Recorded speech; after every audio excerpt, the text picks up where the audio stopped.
High, আজকে আমি তোমাদের সাথে শেয়ার করব প্যাকেজ শ্যুটের এক্সপিরিয়েন্স। প্যাকেজ শ্যুটের এক্সপিরিয়েন্স খুবই বাজে। ফটো তোলা যায় না, ফটো ভিডিওর কোয়ালিটি ভালো হয় না, লাঞ্চে ঠিক করে কোনো ব্যবস্থা নেই, মডেলকে ড্রেস পরাতে না পরাতেই শ্যুট কমপ্লিট হতে না হতেই সেই ড্রেস নিয়ে কাড়াকাড়ি, ঠিক করে বসা যায় না, এত ক্রাউড, এত ভিড়।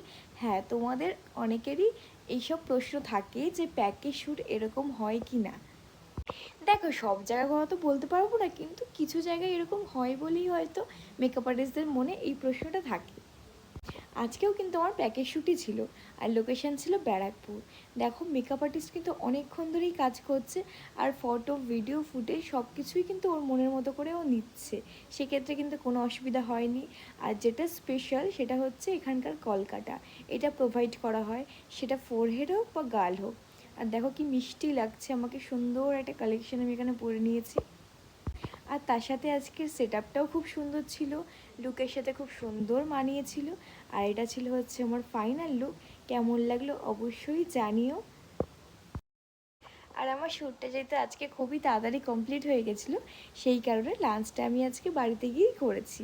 তো ফটো ভিডিও শেষ করে চেঞ্জ করে এবার বাড়ি যাওয়ারও বেলা। ভিডিওটা কেমন লাগলো জানাতে কিন্তু ভুলো না। টাটা।